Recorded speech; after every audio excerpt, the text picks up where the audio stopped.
The right habits put you in control of your health, relationships, mindset, and more. But most people lack the tools to stick with those habits long enough to see results. That is about to change. Welcome to the Unshakable Habits Podcast with your host, habit change specialist and speaker, Stephen Box. Join us each week as experts share their stories, experiences, and insights, and give you the tools to build unshakable habits so you can live life on your terms. It's time to take your habits from unsustainable to unshakable. Hey, everybody. Welcome to another episode of the Unshakable Habits Podcast. I am your host, Stephen Box, and I am joined today by Alan Lazaros from Next Level University. Alan, welcome to the show. Thank you so much for having me. That intro was awesome. And I think about habits every single day, and so this is going to be fire. Yeah, man, I'm looking forward to it. We had a chance to talk before when we did the pre-interview, got to know each other a little bit, and you have a great story, but we also have a really good match in terms of our philosophies and the way that we view habits. So I know this is going to be a fantastic episode. And one of the things we're going to actually discuss with you today is for your own podcast, you've done 780 consecutive episodes as of the time of this recording. By the time this episode comes out, you'll probably be like up in the thousands the way you're pumping the things out right now.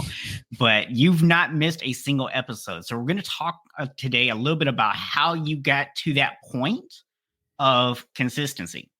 And the way we're going to do that is very simple. We're going to talk about the Unshakable Habits framework, because that's how we're going to frame this. The first part of that is a vision. And we'll get into your story here in just a second, but part of your vision started when you were 26 years old and you had a near fatal car crash. So we'll dive into that. And then over time, you started building up all these skills. Building skills is the second part of the framework, because if we don't build skills, then we can't really achieve a vision. And it's important that people realize visions are not goals. Goals are all about outcomes. Goals can be a part of a vision, but visions are really about who you are as a person, your behaviors, your choices, the things that you do. So once we get the vision, once we get the skills, well, how are we going to build them? We're going to take actions. That's going to be the third part. And we're going to dive into a lot of the specific actions you've taken to change your life and to build that kind of consistency to do all of those episodes. So that is our framework. Are you ready to do it? I'm ready to rock. Cool. So take us back to 26 years old, Alan, and okay. Talk to us about this accident and how it changed your life. All right. So first, I'll tell you, I'm currently on November 17th. I'm going to be actually 33 years old. So I'll take you back to when I was 26. All right. So I'm 26 years old, and up to this point, I'm in corporate America, and I'm working for an industrial automation company, and it's called Cognex. And I'm actually not working at the time. I'm up in New Hampshire with my little cousin, and we're playing Call of Duty. We decided we want to go to TGI Fridays. And I'm not familiar with the area very well. I'm looking down at the GPS. It's 2016 at the time, 2015 rather. And it was one of those really, really bad winters. And so I thought the road stayed right. It actually stayed left, but the snow was actually up above the signs. And so I couldn't see the yield sign. And so I ended up on the wrong side of the road, entirely my fault. I look up in front of me, and there's what I thought was a Mack truck like 10 feet in front of me. It actually ended up, fortunately, being a lift-kitted truck. There's a lot of pickup trucks with lift kits up in New Hampshire. I'm driving a 2004 Volkswagen Passat, and fortunately, I used to call this car the tank. I used to call it a steel trap. It was a German-engineered car. Both airbags did deploy.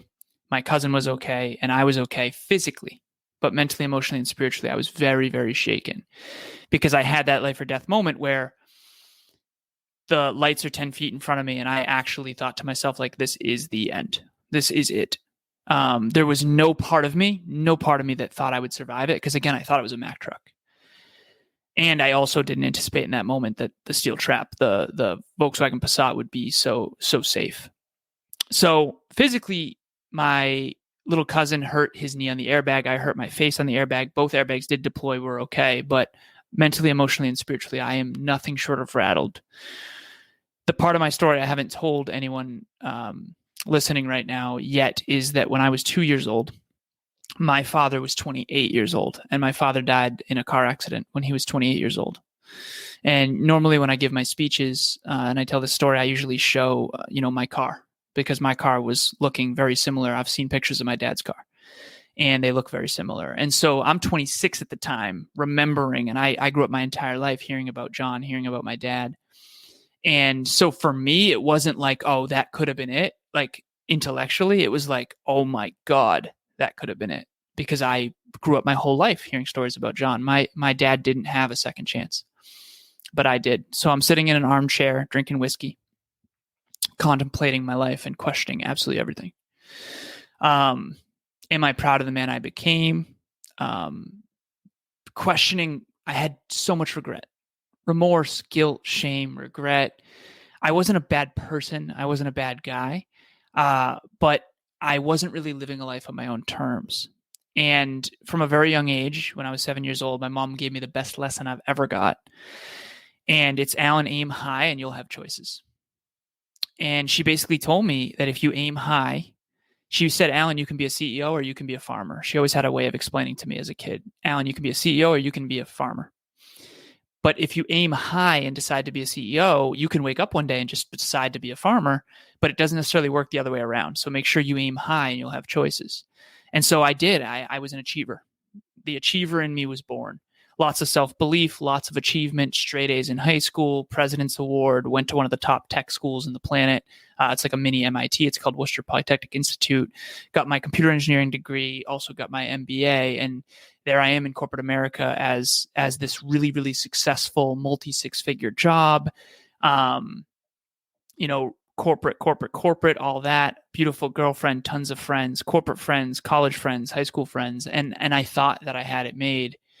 And I had achieved most of my dreams. The only dream remaining was I wanted to be a Fortune 50 CEO like Steve Jobs. My hero at the time was Steve Jobs, and still a hero of mine. So I'm 26 and I get in this car accident and I realize, holy crap, like I thought life was about achievement.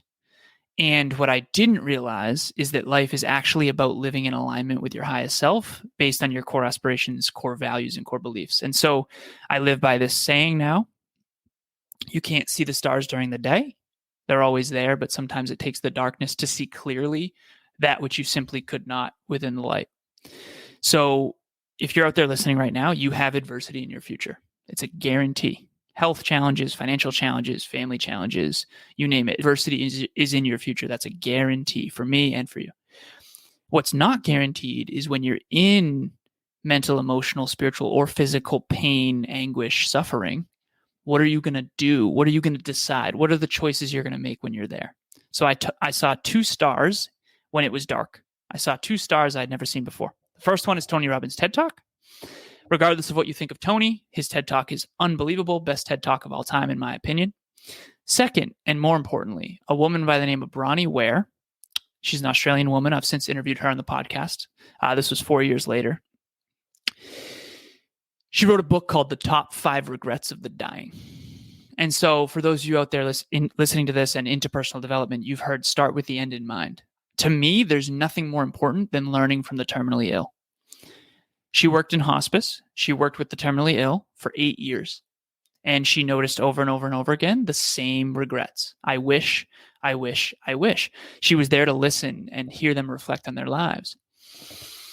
And just like me at 26, I was reflecting on my life with all this regret. The number one regret of the dying, according to Bronnie Ware, according to her book, is I wish I had lived a life true to myself and not what others expected of me. Hindsight's 2020. The first 26 years of my life, while I was a good-intentioned man, I was living a life trying to appease others without realizing it. I was achieving goals that weren't as fulfilling as I'd hoped once I got there. And I didn't really realize that fulfillment was really what I needed. And that fulfillment is a byproduct of aligning with virtuous, positive choices in alignment with your highest unique self. And now I realize that. And so after 26, now I'm 33. So that's 8 years ago. 7 years ago, rather. Bad math. 7 years ago. And basically, now what I understand is that I have to make choices in alignment with my inner calling. I was always so focused on external results and external achievement. And now I'm much more focused on alignment. And that's really, sort of what I'm here to talk about is habits align you with your highest self. And this is a podcast called Unshakable Habits. I absolutely love the title. And I went all in on my own personal development and my own mission. And to say I went all in on, self-improvement is an understatement at this point. But that's when the Hyperconscious podcast, I met someone named Kevin. I had a podcast called Conversations Change Lives. He was my first guest. And then he had me on his podcast called the Hyperconscious podcast. Hyperconscious means to be acutely aware. And then we teamed up and we had a podcast called the Hyperconscious Podcast Meets Conversations Change Lives. Eventually it was like, okay, we're doing this. We're like 20 weeks in, like, let's just merge. We stayed with the Hyperconscious podcast for 400 episodes, and then we rebranded to Next Level University. And here we are today, 780 episodes, top 100 self-improvement show, clients all over the world, huge business, 13-person global team.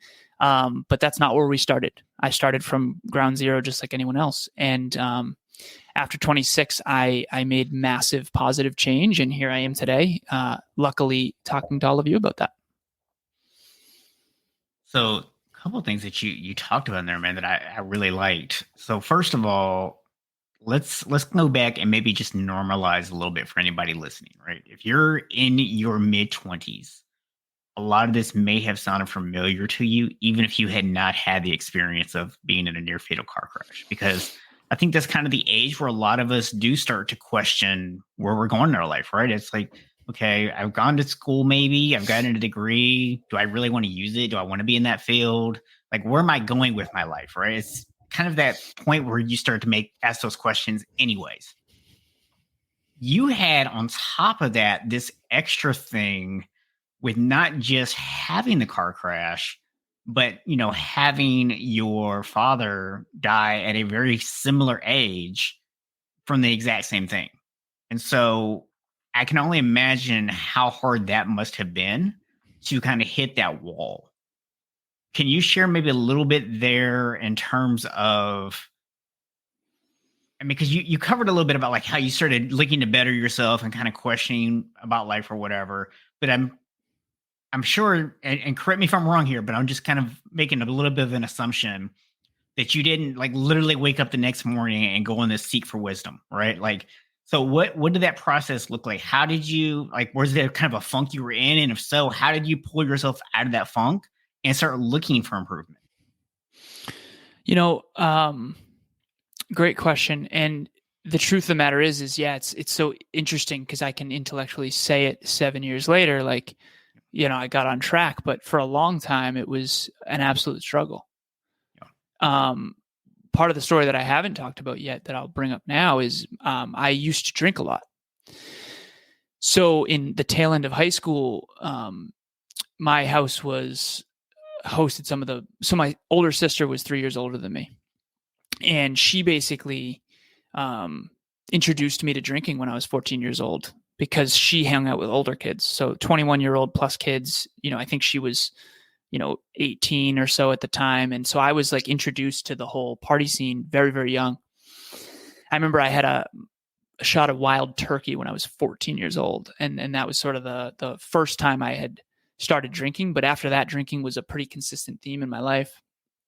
And I also grew up in an environment that did have, a lot of alcohol in it. And so, partied a little bit tail end of high school, partied in college, and then I went into corporate and partied in corporate a bit too. And by party, I think what I mean is go out, have fun. I had what I now refer to as a pleasure-centered paradigm, not a mission-centered paradigm. It was achievement and life. The subconscious belief was life is about fun. And I grew up and adopted that paradigm. Some people have a work-centered paradigm. Some people have a pleasure-centered paradigm. Some people have a church-centered paradigm. Some people have, a family-centered paradigm. Family's first, work is first, church is first. I have now a fulfillment-centered paradigm, a mission-centered paradigm, a principle-centered paradigm, and that's the core that I live from now. But it wasn't always.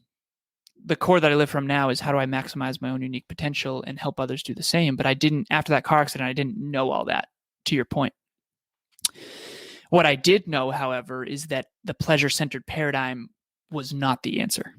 And so, like you said, a lot of people in their 20s really start to question and contemplate life, and that's very important. Very, very important. I've always been insatiably curious, and I've always been an achiever with a lot of self-belief, and I think that will become clear to anyone listening. And I think that's a critical component, because when you are in the dark, if you don't have self-belief, you probably won't climb out. Because we all have a choice when we're in the dark. After that car accident, I was in the dark. You have a choice between virtue and vice. And if you don't believe in your own ability to create a brighter future on your own terms, you are going to choose the vice. Drugs, alcohol, escapes, Netflix, whatever. And I've been there too, right? But to answer your original question, I definitely had PTSD. I was definitely lost for quite some time. Crowds bothered me. I struggled with claustrophobia. I still was drinking, but although I was questioning that now. And I remember I kept getting pulled over because I was too far on the right side of the road, because double yellow lines scared me, because I was on the wrong side of the road in the car accident. I had like serious trauma about double yellow lines. So I kept getting pulled over. I think I got pulled over like 6 times. And I just told the cops, I'm sorry. I just got in a bad car accident. I'm having trouble staying close to the yellow lines. And they were very kind, because I remember I popped my tire multiple times because, there's debris on the right side of the road. So yeah, it was definitely a soul searching time.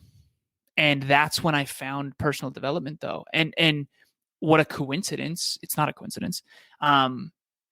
Coincidence, in other words, I almost get in a nearly fatal car accident, and then I pick up a book called The Top 5 Regrets of the Dying. I get in a car accident. I'm filled with regret. And then I notice a book called The Top 5 Regrets of the Dying. That's the thing, right? When you're in the dark, you're going to see the star you never could have seen before. It was always there. But it's just like when you buy a new car and then you notice everyone else has that same car. Now it has significance to you, so you notice it, right? So I think the answers are always all around us. We just don't always see them. We can't always access them. And it's when we shift the inner world, that's when we can notice. And so that massive shift of deep regret, pain, remorse, guilt, shame, well, I drank and partied and I wasn't proud of all that. So yes, I had a lot of PTSD, but I also had a lot of PTG, which is post-traumatic growth. We talk about PTSD, and I used to have to literally puff my chest up and walk in and out of doorways just to get over claustrophobia. I remember doorways would bother me for a time after that car accident. So PTSD is a real thing for sure. When trauma happens, it's definitely real. But post-traumatic growth is a thing too. And that's really the journey I embarked on, is okay, when you get to hell no, it's a lot easier to swing the pendulum to hell yes. I have a mentor and he says, Alan, everyone has their price. And I said, no, I don't. He said, Alan, if I gave you $1 million today, what could you turn it into in 5 years? And I remember saying to him, I'm not interested. He has a bunch of billionaire friends, and he said, there's no shortage of capital. There's just a shortage of projects. We believe in you, come meet my friends. And I would rather stay in alignment now. And so that's kind of the cheat code, is when you know who you are and who you aspire to be, and you've lived a life outside of alignment with that, and then you've gotten the near-death experience. People call it mortality motivation. If you're blessed enough to live to 100 years on this planet, that's still only 36,500 days. And I use this analogy, and I'll end here in terms of this question. If you only had $36,500 and you could never spend another dollar, how carefully would you spend that money? But yet we're frittling away our days all the time and not living from that core, that calling. And so now I do that every single day. And to answer your original question, I'm more percentage living in alignment with my calling every single day. At least that's the goal. I slip up, I fall off the horse. It took me 5 years to quit drinking. I drank at a wedding a couple times. Like now I'm 3 years coming up on 3 years. But like it took me so long. I'm 7 years later. I tried to quit drinking for 7 years and I'm 3 years sober. So you can see how many times I slipped up in between. And so the narrative bias, it's hard to explain how much I went through, but it was definitely a challenge and an uphill battle. And you know, I remember waking up a couple of years later being like, holy crap, I have all new habits. And I know this podcast is about habits, but I mean that. I remember I used to write down 3 columns: current habits, bad habits, current positive habits, current bad habits, wishful habits. And I remember like a year later, I looked at one of my old lists and it was like all the bad habits were replaced and all the wishful habits were like a part of my life. And it's like wild. I don't even drink anymore. And at one point that was such a big part of my life. So that's possible for any of us. And yeah, it was an absolute uphill battle. It was nothing short of brutal, but the best kind of brutal. Yeah, so I'm going to hit on a couple things there. So first of all, I don't want to give people the impression that anything that we're about to talk about is to suggest that you should not seek out professional counseling, because you absolutely should if you are struggling to get over something. But that doesn't mean there's not steps you can take on your own. And Right. one of the things that I've noticed in interviewing a lot of the guests that I've interviewed is, regardless of what your belief system is, so whether that's, you know, a religion or whether it's just the universe or whatever the case may be for you, what I've noticed is when people get that bigger sense of something, when they feel like there's something out there bigger than them that they're connecting to, something that's a mission that they can kind of focus their energy on, that's when things start to happen. That's when opportunities start to present themselves. And you kind of hit on that, you know, yourself, where it's like, here you were in this really dark place. And it wasn't until you started that process of thinking that, okay, what do I need to change? What needs to be different in my life? That all of a sudden you saw that star, as you put it, you saw that book there. And it's like, it's almost as if the universe or God or whoever just put that right in front of you and said, okay, Alan, you're ready for this. Now's the time. Now's when you're actually ready to take this information and do something with it. I think that's really powerful, man, because I think sometimes people are so afraid to take that step. They're so afraid to step out. But time and time again, I've seen it, and you testified to it. When you take that first step, everything will conspire to make you successful. I mean, would you agree with that? Would you say that's an accurate description of what your situation was? As long as you do your part. And by your part, what I mean is we have a formula at NLU, Next Level U, that we talk about. We call it the manifestation formula, and it's in our team dashboard. And basically, it's how do you take something that you're imagining and make it real. But there's steps in that process. And when I say do your part, what I mean is like, it's not just going to happen by default. And I know that people know that, but if you have a vision, Kevin actually has a great quote that explains this. He basically says, your future is the parts of your imagination that you hold on to the longest. And so if you've imagined that brighter future for yourself and you have that vision, like you talked about, and you hold on to it long enough and work toward it long enough, and, you know, virtue is the key, right? Work ethic, compassion, sweat equity, due diligence, self-discipline. Like, virtue is the answer. And by the way, virtue is a universal language. Compassion is always going to be a virtue. Mm-hmm. Whether people like it or not, alcohol is always going to be a vice. It's literally a toxin. Okay. So as long as you do your part and live a virtuous life in alignment with your calling and chase fulfillment, not pleasure, then yes, you will achieve your dreams. But if you don't, you certainly will not. And that's my belief. Yeah. Now you mentioned the TED Talk. What was the subject on that one? It was the 6 human needs. Tony Robbins has the 6 human needs. Yeah. So I can give you them if you're interested. So the first 4 is what he refers to as the needs of the human. certainty is number 1. Number 2 is variety. Number 3 is significance.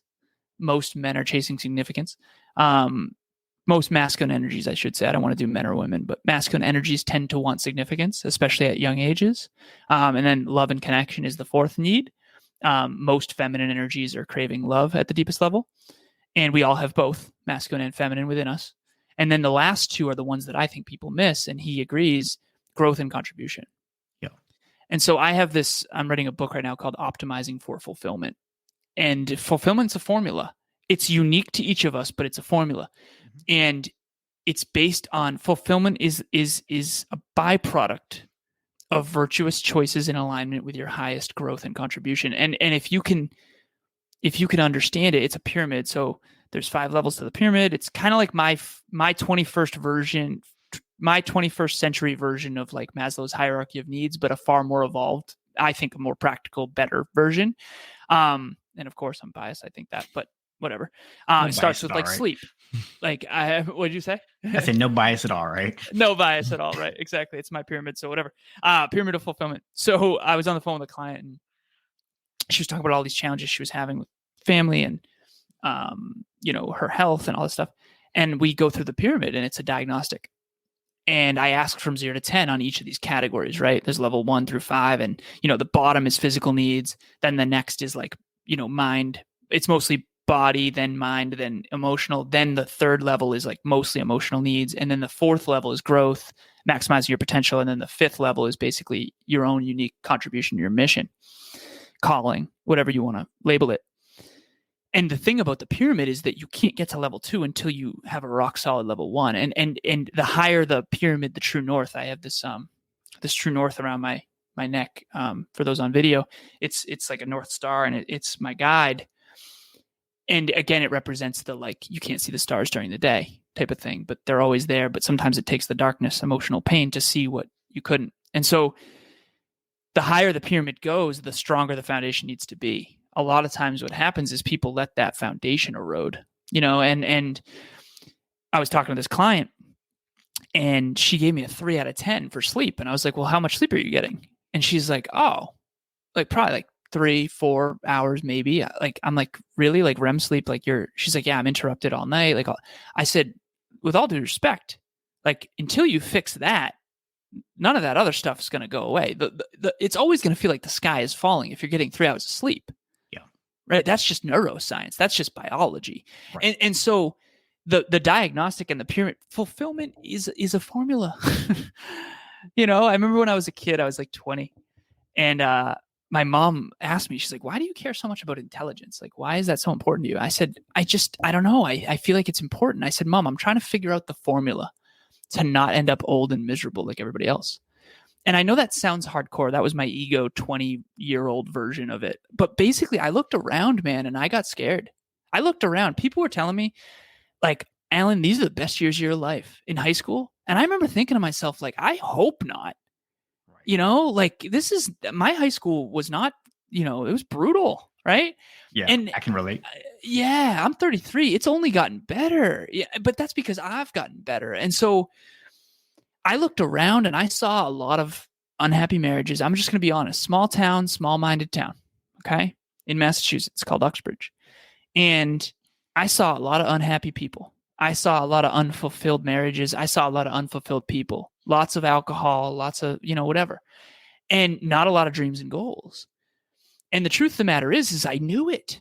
I knew there was another way. And I've been to my 10-year high school reunion and life doesn't get better unless you get better. And that is a fact. I mean, sometimes good things happen to bad people. Sometimes bad things happen to good people. But overall, you have a choice and you can get better every single day. And if you get better, your life will get better. And that's what I know for sure. Yeah. And I think to the point that you made there it's really about you putting in the work, right? It's very much in alignment with what I preach to people as well, because if you go back and you look at the framework, so you get the vision, and what people a lot of times they do is they seek out information. If it's good information, like the TED Talk and the book for you were good information. They help to create a vision. Visions are great. They're mandatory. You need to have them. They truly create what you refer to as that North Star, right? But here's the thing, or that true North, excuse me. But here's the thing. If you don't take the next 2 steps, if you don't develop the skills, if you don't take the actions, it doesn't matter what vision you have. Doesn't matter how much you got inspired. Doesn't matter how motivated you were on Monday. If Wednesday you're not doing anything with it. So I love the fact that you pointed out, man, because like you hit it on the head there. It's really about what steps are you actually taking to make this happen. And one of the things that I loved when I was coming up with this idea of the framework and kind of putting it together and using it as the format for the show was I wanted a way to explain to people the messiness of this whole process, right? because here's the reality. People have this impression, like people go, well, like when you accomplish this, what did it look like? Well, it looked a lot sloppier than it's going to look for you because I'm going to coach you through it with the advantage of hindsight. Yeah. But going through it in real time, I didn't have the advantage of hindsight unless you got lucky enough to have a coach or somebody yourself who gave you that information. But most of us, this is not a formula that we followed. It's a formula we could have followed, but it's really something we intuitively found. And what I found is it just plays over and over again in people's lives. So for you, you got the vision from the book and from the TED Talk. So talk to me about the skills. Like where did you start to look at and say, I need to develop some certain skills to be able to get things done? And you might not have said it obviously in that way, but like, where did you start to get better?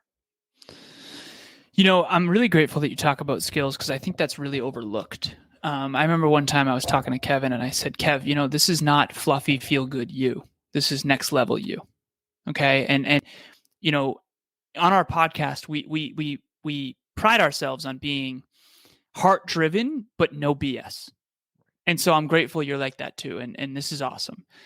Okay. Information's everywhere. I Googled last month that there's 4.66 billion people online right now. Okay. Awesome. What are you going to do with that information? Right. 4.66 billion people online. Maybe you could start an online business. Do you think one of those 4.66 billion may or may not need your services or your coaching? Of course they do. Right. And so, but here's the thing. If you don't develop skills, it's not going to matter. Right. And we have a 13-person team and everyone champions sort of their own lane. And we have a big, you know, business model and everybody champions their own part of the business model. And I'm in charge of making sure everyone's sort of rowing in the same direction. And it's awesome. But I'm always looking at skills. And I think what's important specifically in the marketplace, and I'll bring this value to your show as well. For me, whenever it came to me manifesting my own vision, I always felt very capable of it, whether it was getting straight A's in high school or, you know, a certain, you know, SAT score or graduating with high distinction in college, even though computer engineering was the hardest freaking thing I've ever done. Pardon my French if I'm not supposed to swear. But basically, I always felt very competent and confident in my own ability to achieve. And I always have been trying to figure out why, what makes me so different in that. But what I wasn't good at was identifying that in other people. And now I've become much better at it. And one of the things I overlooked was skills. There's 4 types of value. And I was only looking at one of them. That was my problem. And I recently stopped this. The first type of value is intrinsic value. Okay? Intrinsic value is equal. We all are born naked, scared, and ignorant. And we are all, you know, sons and daughters of source, the universe, nature, God, whatever you want to call it. We are all humans who have a spirit. Okay. So intrinsically, we're all equal. There's 3 other types of value that I forgot about. Okay. Now I break them down into passive value, primary value, active value. I'll start with primary value. Primary value is why you do what you do and what are your skills, physical, mental, emotional, spiritual development. So oratory. My ability to speak and coach and consult and podcast is a skill. I've got hundreds of reps and hundreds of speeches and coming up on 1,000 coaching calls. If I'm even remotely good at this, it's not natural talent. It's reps. It's habits. It's unshakable habits. Okay, so the primary value is my actual tangible, down-to-earth values, skills. Okay? Passive value is my body of work. You better pay Leonardo DiCaprio more to act than someone who's brand new. Why? Because he's got a body of work. Steven Spielberg, Jaws, Jurassic Park, Lincoln, E.T. Like, of course you're going to pay Steven Spielberg more. You should. Right. You should. He has a body of work, passive value. If Matthew McConaughey walks into a bar and says, hey, who wants to party at my house? Half the bar is going to be like, hell yeah, let's do it, Matthew. If Alan Lazaros walks into a bar and says, who wants to party at my house? Everybody's going to laugh and say, who the hell are you, man? Right. What a creep. Why? Because I haven't added value to their lives yet. Right. Okay. We all know Matthew McConaughey. Nobody knows Alan Lazaros yet. Not nobody, but very few people compared to Matthew, right? Okay, so that's passive value. What is your body of work? Where are you adding value to the world? So Interstellar, great movie. I love that movie. Matthew McConaughey's in it. He's adding value to the world even when he's sleeping. Okay? Right. Your podcast, adding value to the world even when you're sleeping. Passive value. Now, active value. Active value is what I'm doing right now. I'm live and I'm actually adding value, hopefully, to your life. That's active value. Active value is what you're doing in the actual moment. Okay? And so to answer your original question, you can have a vision, right? But if you don't develop the skills to increase your value, passive value, primary value, active value, then you should not be paid more. And this is a weird belief that a lot of people don't like. I got paid $7.25 an hour when I was a cart kid and a busboy at a golf course. And I do believe that I was overpaid, believe it or not. Why? Because I was 16 years old and I didn't know what the hell I was doing. I didn't have any skills. Yeah. You get paid in proportion to the following three things. How needed is what you do. I have a client who's an Android developer, gets paid a lot of money. Why? Because there's very few people who can do what he does. And there's a huge demand for Android developers globally. Okay. How in demand is what you do, your skill. Right. Okay. Android development is a skill. Number two, how good are you at doing it in comparison to the statistics of the other people, the bell curve? Right. Number three, how difficult would it be to replace you? Yep. Okay. My assistant is unbelievable. Okay. She's so good. I've been training her for 3 years. We work so well together. She's incredibly valuable to me. Okay. To this business, to this mission. Okay. And I'm very valuable to her as well. But my point is, are you thinking that way? Intrinsic value is wonderful. We all have the same intrinsic value. I understand that. But when it comes to the persons, places, things, and ideas that you surround yourself with to be at your best, you're going to have to be discerning. And you're going to have to look at, unfortunately, more than just intrinsic value.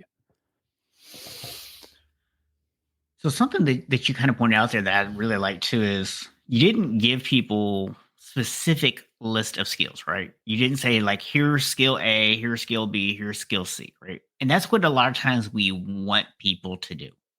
So you talked about how you had to develop the skill of understanding these different values and really understanding how to best help people in those different areas.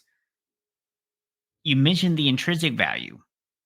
And the reality is that, yes, we are all technically born equal, but because of where we're born, because of the family we're born into, because of the way we look when we're born, because of our physical status, there's different things that may have an impact on us. It may affect the quality of education we get. It might affect the financial flexibility that we have growing up. There's so many different things that can be impacted that we have zero control over.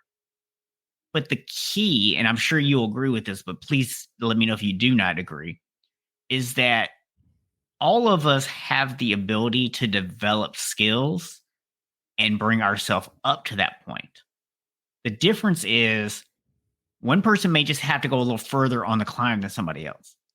So, for example, if you grew up in a household where every person in your house was in sales or management or was a public speaker or whatever, you probably naturally developed the skill to stand in front of people and talk and communicate and be persuasive. You probably naturally have those tendencies based on what you grew up around. If, on the other hand, if you grew up in a household full of workers where there was no leaders, there were no speakers, there were no people who were in those positions, you're probably completely unfamiliar with those skills. Doesn't mean you can't develop them. It just means that if you're going to get to those positions, you have to develop those skills. And so that's why I like the fact that you didn't just say like, oh yeah, step 1, step 2, step 3, let's go, right? Because it's going to be different for everybody. Right. I think everyone needs to reverse engineer the vision. Like, I ask my clients this all the time, like, what does your decade look like? And I usually go beyond that too, right? Let's say you live to the average life expectancy on this planet is 72 for males, 73 for females, at least according to Google, right? And I think, when we get towards that age, it'll be higher, obviously, with technology and healthcare and all that. But a lot of people say like YOLO, and it's like, well, you only live once. Like, what if I died tomorrow? It's like, well, what if you don't? Statistically speaking, you're not going to die tomorrow, most likely, right? It's irrational to think you are. And based on the statistics. And so I think what's important is to play the long game and to have a vision and to reverse engineer the finish line. And one of the things you have to reverse engineer is, like you said, not just the actions, but the skills. I've reverse engineered the skills that I will need to achieve my vision. And oratory is one of them. Oratory is speaking. Finance is one of them. Business is one of them. I'm a business consultant, right? I better master business. Another one of them is delegation, team leadership, right? Podcasting, speaking, coaching. Coaching is my main one. That's my nucleus. I have a target in the corner of my room right here. It's called Allen's Genius Zone. It's my nucleus. And there's three, it's a target with like 3 layers. The first layer is coaching / consulting. Second layer is speaking / training. Third layer is podcasting. I only do those 3 things as much as possible. And I try to eliminate, automate, delegate the rest of those things. And that doesn't mean I don't do other things. I weight train, blah, blah, blah. I have a relationship. I have a family, all that stuff. But I'm trying to do more percentage of my own unique gift. And that's my calling, I believe. And maybe at 34, 35, I'll have even more awareness, most likely, on what my calling is. And maybe I'll do even more coaching and consulting and maybe even less of the other things. I don't know. But what I do know is that you got to figure out what's your vision, and you got to reverse engineer the skills you need and then work on those, because information's everywhere. Skills are actually rare, and skills monetize forever. That's the cool part. Yeah. One of the things that I also like to point out here is this idea that people always think about goals, right? Oh, I'm gonna set some goals. I'm gonna achieve this goal. And like I mentioned earlier, we don't really have full outcome over goals. But the thing that I find actually helps people stick with stuff long term is when we stop worrying about the outcome and we start focusing on the mastery. And that's what you just hit on right there.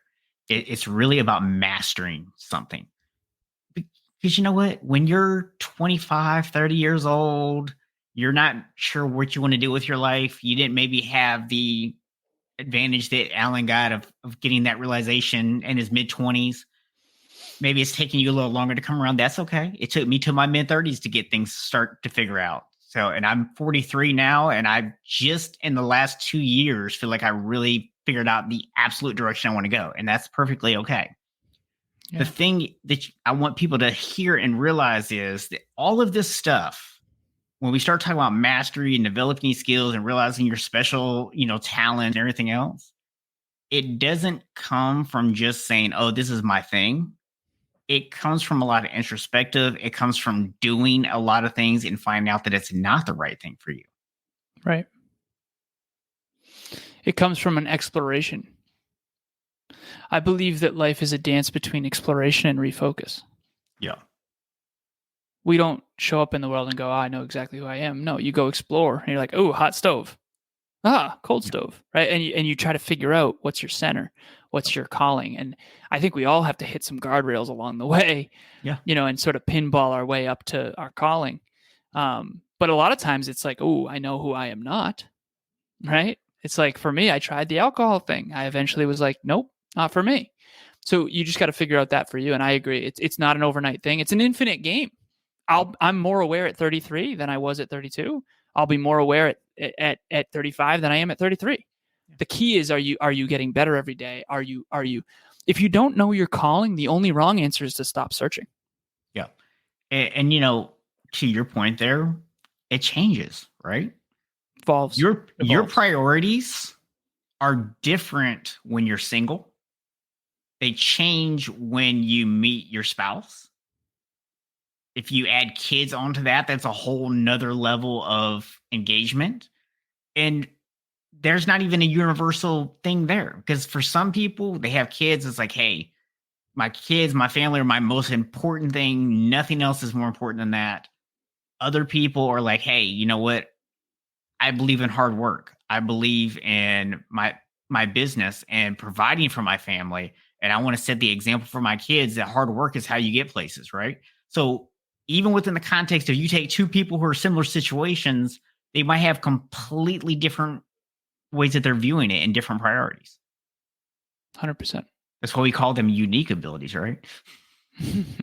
Exactly. Imagine that. So let's kind of go back to your podcast here for a second, because I think this is a good place to maybe kind of finish up by zeroing in and showing people what skill and action development actually looks like. So you got the vision, if you want to share in like maybe 30 seconds here, your vision for the podcast. Like, why did you first start it? What was your motivation behind that? I knew after that car accident that self-improvement was not something that I grew up around. And I knew that self-improvement was the answer for me. I think there's two causes of all human suffering: ignorance and apathy. And ignorance is not knowing any better. Apathy is not caring enough to do anything about it. And so I wanted to solve that problem. I wanted to, if you, be the change you wish to see in the world, Mahatma Gandhi, that kind of thing. And so our mission is to nothing short of bring personal development, bring holistic self-improvement to the masses, to as many people as we possibly can through the podcast. And the podcast is the vehicle to do that, but so is speaking, so is coaching. And, coming up on 800 episodes now, we do an episode every single day. You brush your teeth every day. You can listen to self-improvement every day. And, health, wealth, and love. Health is physical, mental, emotional, spiritual. Wealth is how you make your money. In other words, do you love what you do? Yep. And is it in your calling? How much do you make? Is that increasing or decreasing over time? And then where do you invest your money, your capital? And then love, which is your intimate relationship, immediate family, business partners, colleagues, clients, mentors, mentees, friends, that whole thing. And so relationships, health, wealth, and love, those are the majors. And that's what we focus on our show. Yeah. And we want to bring personal development and self-improvement from a holistic perspective and be the male role models we never had, because Kevin and I never had fathers growing up. I had a stepdad from age 2 to 14, and my stepdad left at 14. And I had to figure it out how to be a man, and he did too. And so that was sort of the common wound that brought us together, which brought us to this common mission. And now we have a charity that actually every single Father's Day, we're going to rent out a rec center. And starting in 2022, actually, because we've been spending the last 3 or 4 Father's Days together ever since we got together on the business. And we're going to rent out a rec center, and kids without fathers, we're going to invite, and we're going to bring like a celebrity, a character-driven celebrity that kids know and look up to like teach them. So a day that's typically very sad will actually be a beautiful, wonderful day for them. So they can, I just got the chills, so they can, aspire and grow.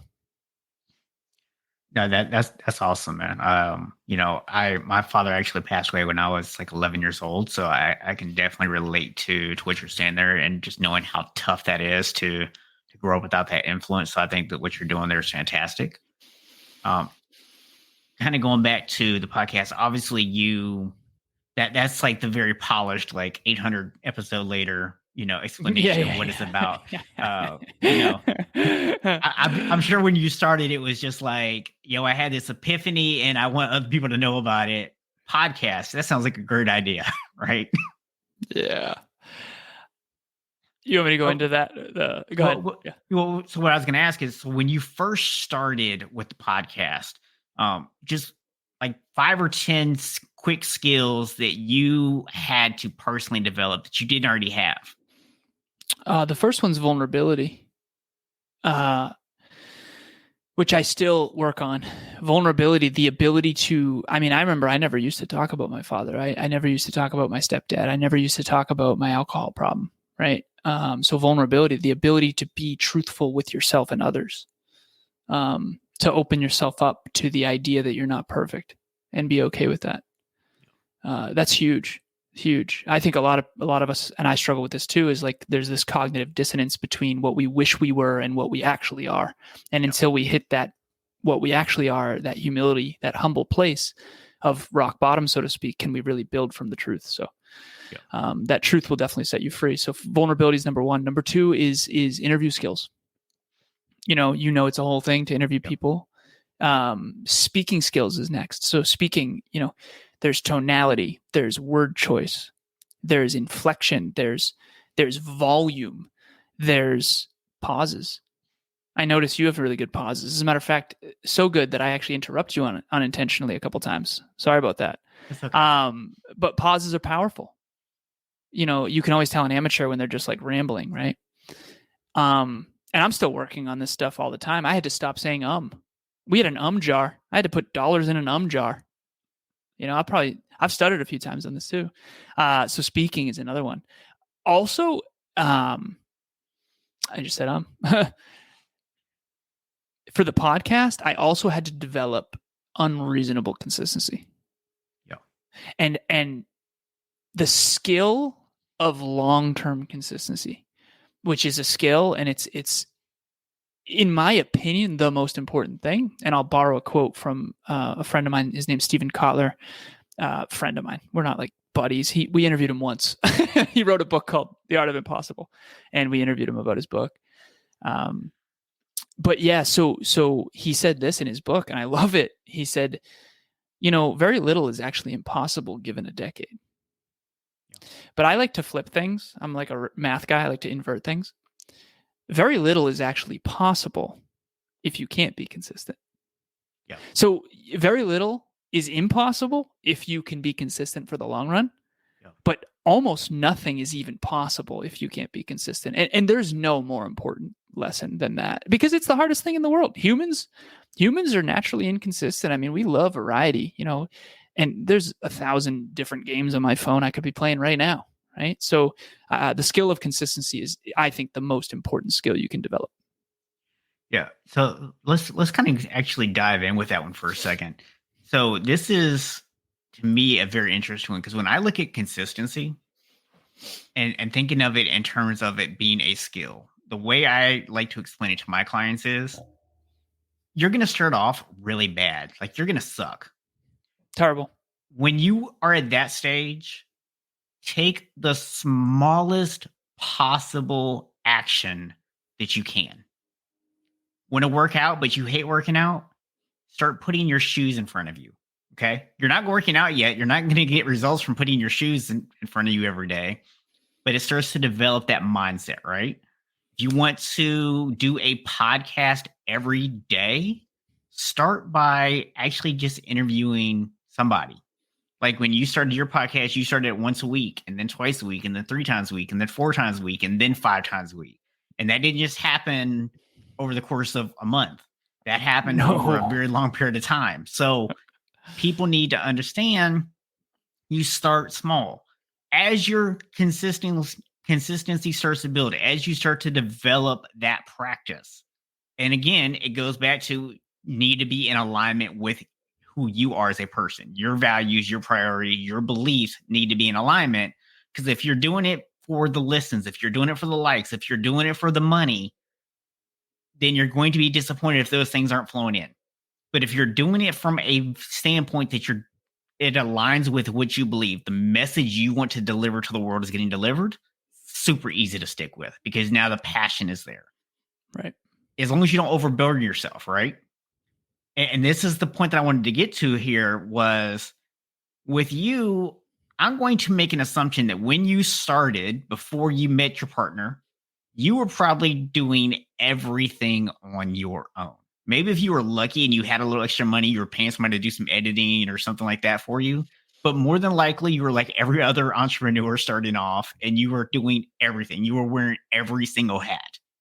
Yep. And had you continued to do that, you would have burnt yourself out. 100%. 100%. So that was another skill you had to develop. To do that at the beginning. Yeah, exactly. Because now, in order to delegate, right? So now you had to learn to work with somebody else. You had to learn what tasks to delegate out. You had to learn how to explain things clearly so they got done the way you wanted them done by other people, right? These are all skills. And this is what this is why I wanted to dive into this idea, because I want people to start to see this is not a single process. It's skill after skill after skill. Like you said, even just interviewing people. I could come up with right off the top of my head 15 different skills that you need to learn just to sit in front of this mic and ask questions. And it seems like such a simple thing, but those skills, you need daily actions. Those daily actions, like I said, the smaller or the newer you are to the skill, the smaller those actions need to be. Yep. So just real quick, if you don't mind just sharing maybe a quick example of one of the skills that you developed and like what were some of the actions you took to kind of build that up over time, just so people have a concrete idea here. I want to share this. So I did this thing early on. I used to carry around this notebook. I actually still have a notebook with me. For those of you on camera, it's right here. But I used to carry around this notebook, and I started tracking everything I did. And I remember I didn't tell anyone about it. I just started tracking my behavior. And it gave me unbelievable self-awareness. And here we are 7 years later, and it's now become something. It's become what we refer to as the peak performance tracker. And we actually have an app. It's a whole thing. So my entire 13-person global team uses it. All of our group coaching clients, that's 40 plus people, use it. And then all my one-on-one clients, which is nearly 20 people, all use it. And then we have a bunch of my past clients still using it. And so what I once just was me tracking my habits in a notebook has become a thing. Everybody calls it PPT, anyone who's in the next level community.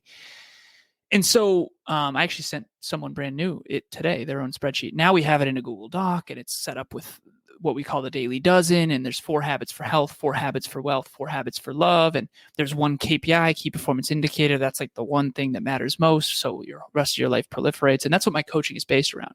1% improvement every day, the daily dozen, and 1 KPI. And it's all customized by your vision. Right. You know, and so to answer your original question, that's what I would tell you is like tracking my habits was a skill that I have stuck with for so many years. And it has paid off in ways I could never have imagined. Because now I have literally, I'm not even going to sugarcoat this. We have one of the most peak performing virtual teams on the planet. I'm telling you, it's unreasonable how good this team is. But it's the system.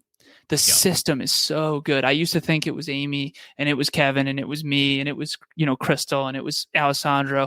No. It's the system.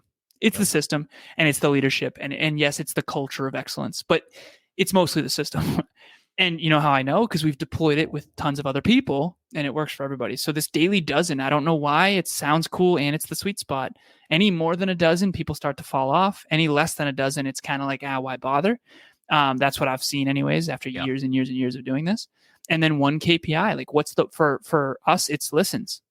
When listens are growing, everything else in our business grows. Right. Yep. So, at the beginning of this journey, that's what I'll end with is I didn't know what these things would turn into.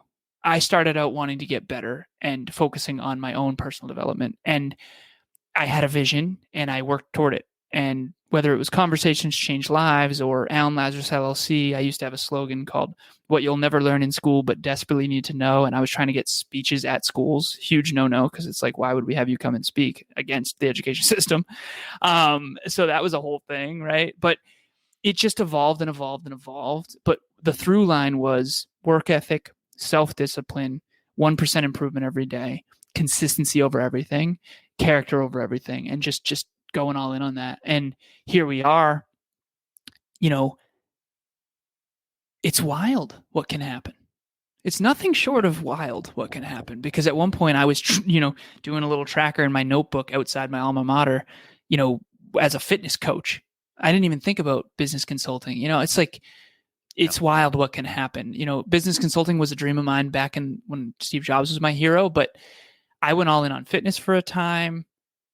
I did fitness modeling and fitness coaching and fitness competitions, and I did Instagram and I did Facebook and I did LinkedIn and I did all this stuff, and I tried Snapchat, and it's been a lot of exploring, but the through line was always just getting better every single day and trying to serve at my greatest level. And that's what I would end with, is just be consistent, figure out what's unique to you, use that gift to serve the world, and try to do it better every day. It really is the fundamentals. And that's why I like unshakable habits. If you make a habit of that, you will be successful one way or another. It's just a matter of time. Yeah. And I tell you, and the thing I love so much about what you kind of wrapped up with there is it does really come back to understanding your individual values, understanding what that thing is that aligns for you, and then pushing toward that every day. It just makes every decision you do, it makes everything you even attempt come so clearly into focus quickly, right? If you start doing something and it doesn't feel in alignment with you, just like, this isn't right, I'm just going to stop. But when you find that thing that does feel like an alignment, you're like, I'm going to do more of this. Even though it's hard. Yeah, even though it's hard. And that's what allows you to stick with it. It's like, people are always like, well, how do you go from unsustainable to unshakable? Well, part of it is you stop doing things that you don't want to do because you think that's what you're supposed to do. You start living the life that you want to live. And that's the thing that I love so much about your story is, it starts with that realization, right? It starts with that car accident and realizing, am I living the life I want to live? You talked about people saying, oh, you only live once.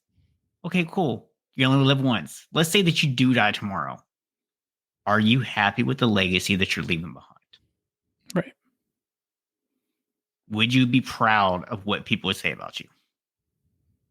And if you are, and if you're going out and you're partying all the time and you're having fun, and that's a legacy you want to leave, by all means, party on, man. Party on. But if you want more than that, if that's not what you want, get in alignment and start moving towards that direction. Take the actions that put you in alignment, right? Amen. And back at 26, I would not have been able to say that I was proud of that man.